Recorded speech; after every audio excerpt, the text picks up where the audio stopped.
Hey, so now we're down to the SS3 size stones.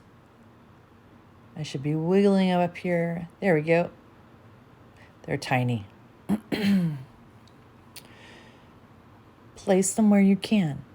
Make sure they're flat. You don't want to place stones that are crooked or overlapping because eventually they'll fall out. So it's best just to stick to the gaps that will allow them to rest flat.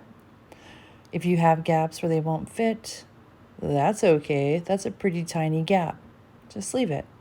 The shininess of the can or the stainless steel tumbler will do its job. It will shine brightly.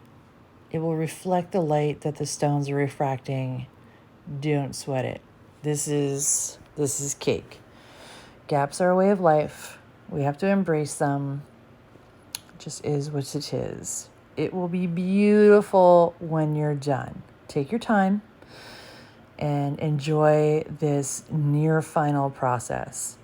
I don't really have a whole lot to add here, so I'm just going to let the video play so that you can see the absolute crazy tedium and the OCD kick in for trying to place these stones. All I can say is good luck, embrace the gaps.